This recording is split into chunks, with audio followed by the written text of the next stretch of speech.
Il est où Evan Fournier?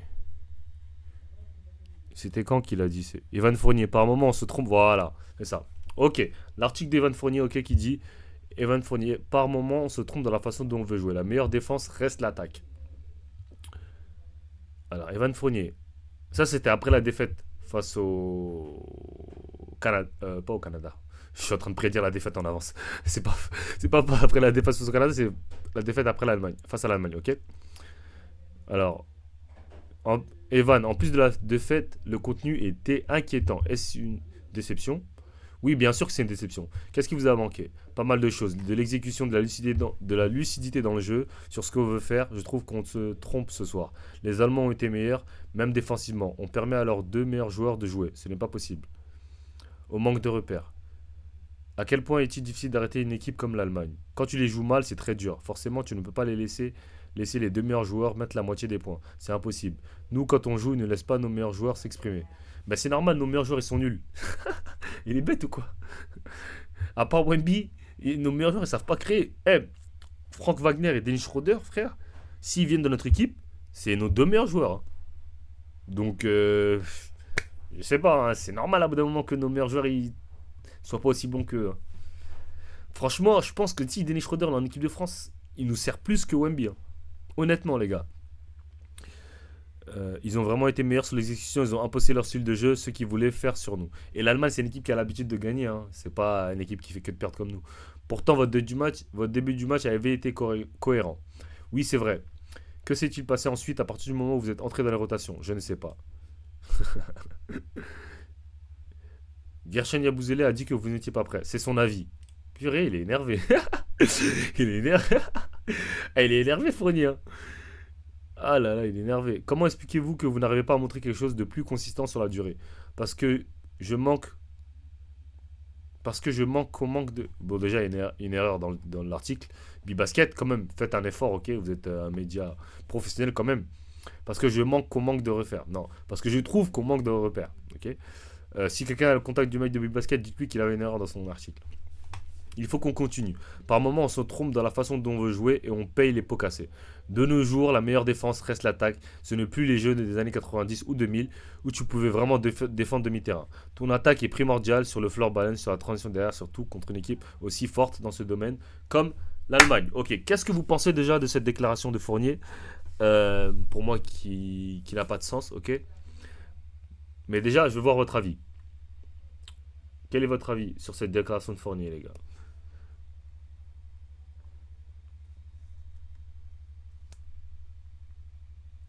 Quel est votre avis sur cette déclaration? Il dit que on manque de repères, il faut qu'on continue par moment. On se trompe dans la façon dont on veut jouer et les pots cassés. La meilleure défense reste l'attaque. Ce n'est plus les jeux des années 90 ou 2000 où tu pouvais vraiment défendre de terrain. Ton attaque est primordiale sur le flow balance et la transition derrière.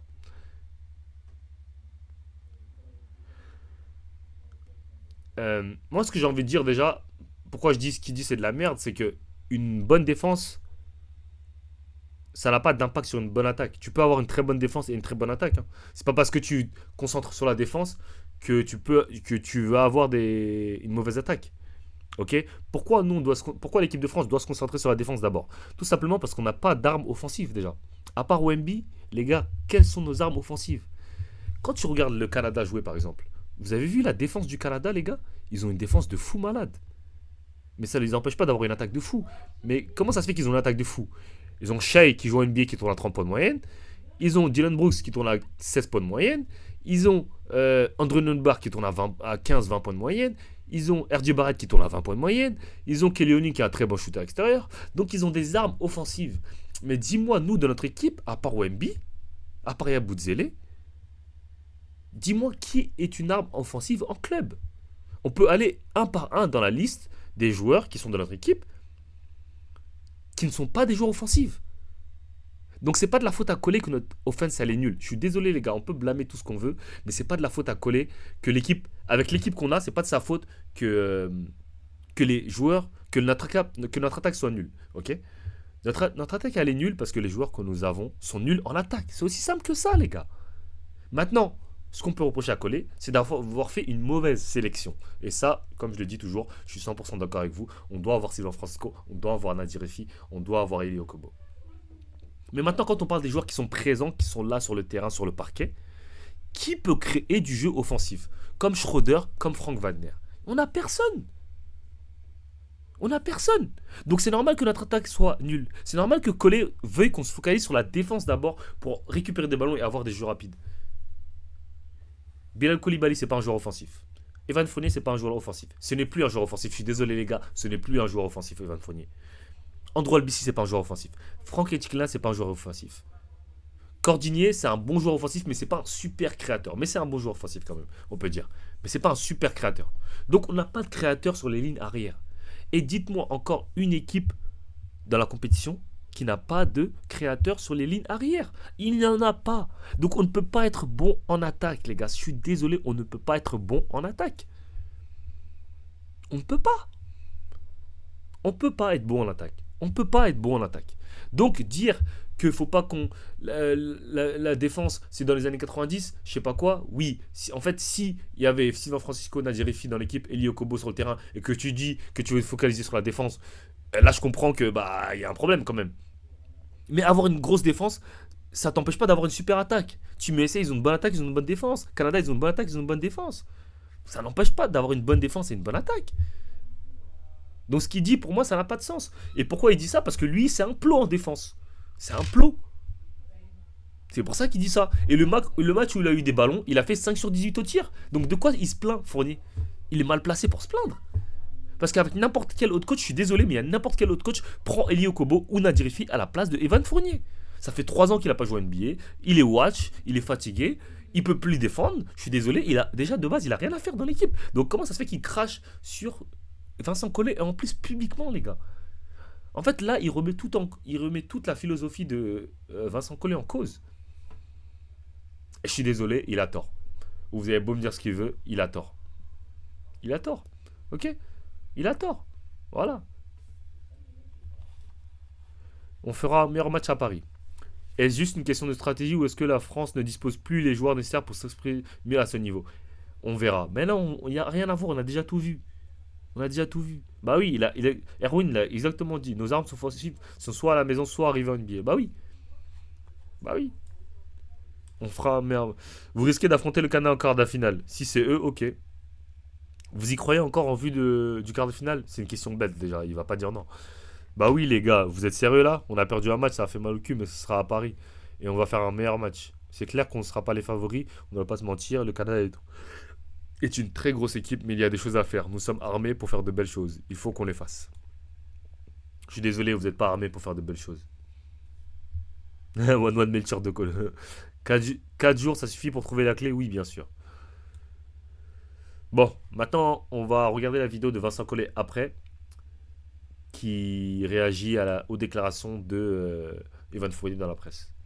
Ok, donc ça c'est ça c'est ça c'est c'est la vidéo de Collet. Pour ceux qui viennent d'arriver dans le chat, les gars, n'hésitez pas à liker la vidéo pour pousser le live. Donc là, on a 9 likes. Ce serait bien qu'on arrive à 15 likes. Pour ceux qui n'ont pas vu, j'ai dit déjà que là, je suis en train de streamer avec mon téléphone. Donc c'est pour ça que la qualité, elle est un peu bizarre par rapport à l'habitude. Mais c'est pas grave. Défensivement, et ah oui, parlons aussi de la défense. Je pense que la défense de nos joueurs est surcotée à la mort. Je pense que la défense de Albissi est super surcotée. Je pense que la défense de Bilal Koulibaly est surcotée. Je pense que la défense de Franck Etikilna est surcotée.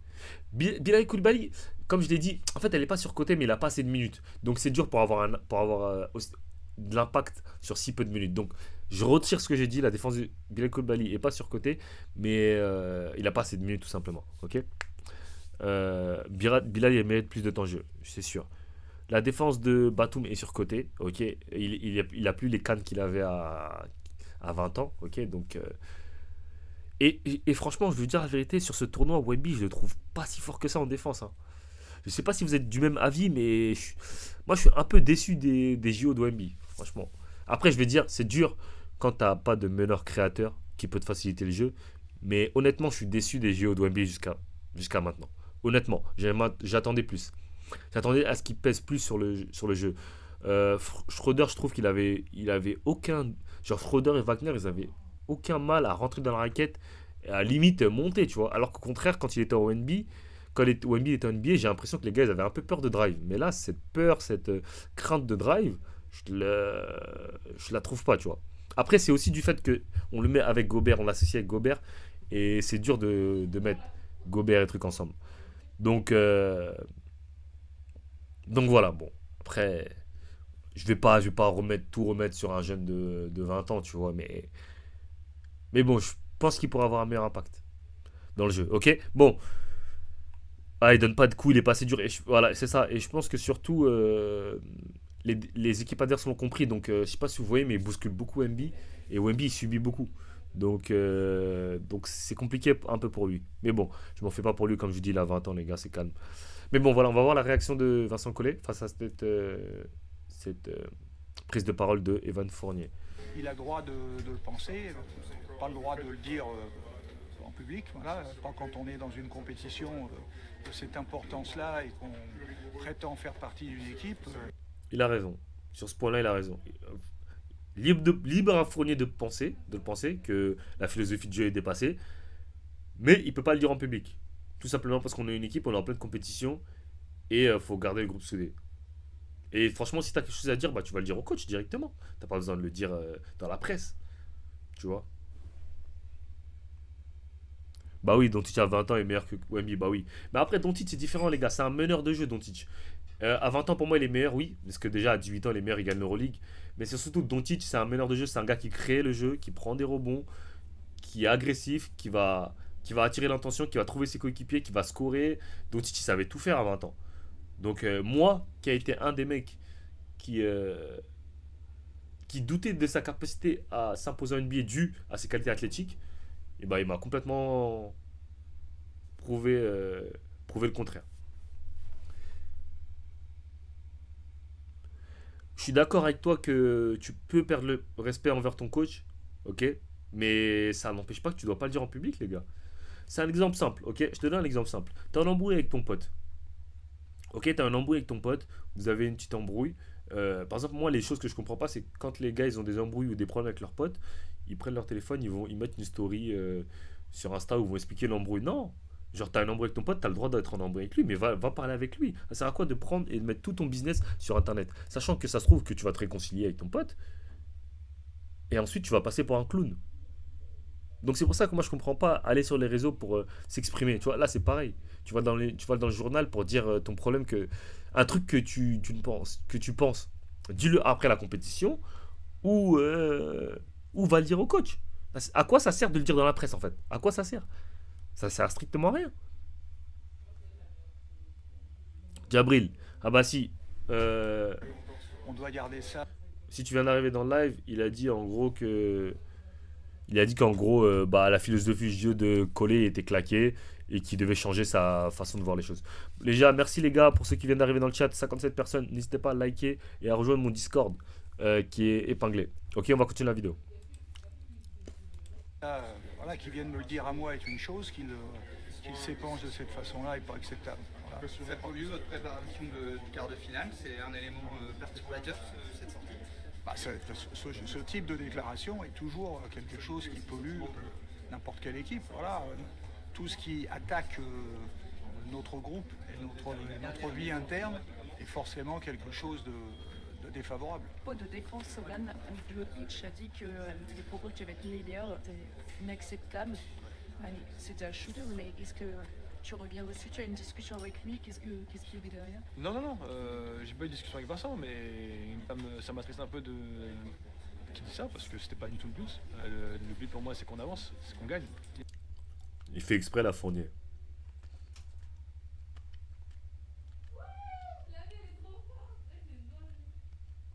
Il fait exprès là.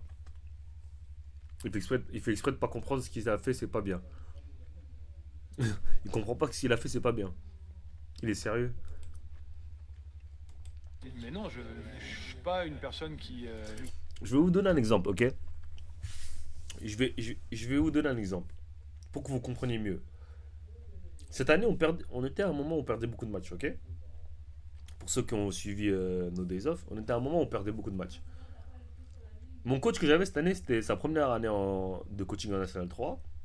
Et il y a plein de monde qui doutait de ses capacités de coaching, qui venaient nous voir, qui disaient que ouais, votre coach il est bizarre, les rotations c'est bizarre, ici et que ça. À chaque fois que les gens venaient me voir, je l'ai toujours défendu. Genre, je l'ai jamais terminé devant les gens. Malgré que, des fois, bien évidemment, j'étais pas d'accord avec certaines de ses rotations, certains de ses choix. Sauf que j'ai discuté avec lui. Par exemple, au début de saison, je comprenais pas pourquoi il n'y avait pas de système pour moi. Je lui disais pourquoi on a que des systèmes pour les intérieurs, sachant que l'année dernière, j'étais le joueur majeur de cette équipe, j'avais des systèmes pour moi. J'avais plus de 6-7 systèmes pour moi, mais pourquoi j'avais pas de système pour moi cette année? Et au lieu de, quand les gens viennent, moi je fais des vidéos, je pouvais le dire dans nos days off, je pouvais le dire dans nos days off. Ouais, mon coach il est gaze et tout, on perd des matchs à cause de lui, je pouvais dire ça. Tu vois? Même si c'était pas justifié, j'aurais pu dire des trucs comme ça. Mais à chaque fois, si vous regardez bien dans nos days off, j'ai jamais critiqué le coach. Jamais. Moi, ça sert à rien de critiquer les gens publiquement, ça sert à quoi? Ça fait pas avancer l'équipe. Et là, il fait genre, il comprend pas. Donc, quand j'ai eu un problème avec mon coach, quand j'étais pas d'accord avec ses choix, je vais le voir. On est des adultes, je vais le voir. Je dis, ouais, j'aimerais que tu mettes des systèmes en place pour moi. Je suis pas d'accord pourquoi tu fais ça. J'aimerais que tu nous joues avec deux meneurs, moi et Yanis ensemble. Je préfère que tu fasses ça, ça, ça. Au lieu de. Bah, imagine, moi en plus, je peux aller dans nos days off et je dis, ouais, on perd des matchs parce que le coach, vas-y, il fait des rotations bizarres. Il devrait me faire jouer deux. Il devrait faire ci, il devrait faire ça. Frère, c'est des mecs, ils ont 20 ans de carrière professionnelle. Et ils comprennent pas ça.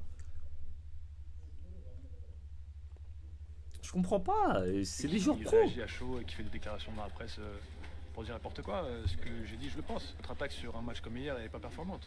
Quand j'ai dit ça, c'est juste un fait. Oui, mais en fait, ce qu'il a dit, là, il dit que l'attaque sur le match de hier est pas performante. C'est pas ce qu'il a dit dans l'article. L'article, il dit que leur défense, on n'est plus dans les années 90. Tout miser sur la défense, ça ne compte pas ou je sais pas quoi. Ça n'a rien à voir avec ce qu'il dit. Et au basket, jusqu'à preuve du contraire, t'attaques, tu défends, hein. C'est 50-50. C'est l'attaque comme la défense. Il y a pas. T'attaques 80%, tu défends 10%. Je sais pas, t'attaques, tu marques et après tu vas défendre. Quand tu perds des ballons, que tu prends des tirs très loin du panier, qu'il y a des rebonds longs et que ça nourrit l'adversaire en transition et en contre-attaque, je veux dire, c'est indéniable qu'on se met dans des mauvaises dispositions. Il faut qu'on Et ça, c'est à cause de quoi ça? C'est à cause de toi qui est obligé de prendre 10 pick and roll pour créer un shoot? Ou c'est à cause de Vincent et de sa défense? Moi je suis d'accord qu'on critique Vincent, les gars, mais faut aussi dire la vérité quand c'est abusé. Tu vois. Avec cette équipe, je vois pas quel style de jeu tu devrais jouer à part essayer de jouer un style de jeu défensif. Il n'y a pas d'option en attaque. Bah oui, je suis d'accord avec toi, Melo SV, c'est juste la frustration qui a parlé. Mais là, il dit que non, c'est pas sous le coup de la frustration que j'ai dit ça. Tu vois, au moins s'il aurait été honnête, il aurait dit ouais, j'aurais pas dû dire ça, c'est de ma faute. Nanana. Là, il fait le mec qui reste campé sur ses positions. Juste parce qu'il joue pas beaucoup, parce qu'il peut pas tenir un plot, donc Vincent Collet, il peut pas le faire jouer. Le gars, il peut pas tenir un plot.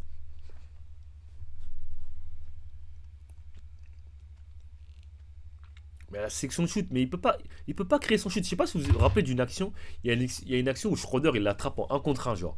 Gars, Schroeder il est lockdown. Jusqu'à Fournier après il est obligé de prendre un shoot sur un pied bizarrement. Il le lockdown.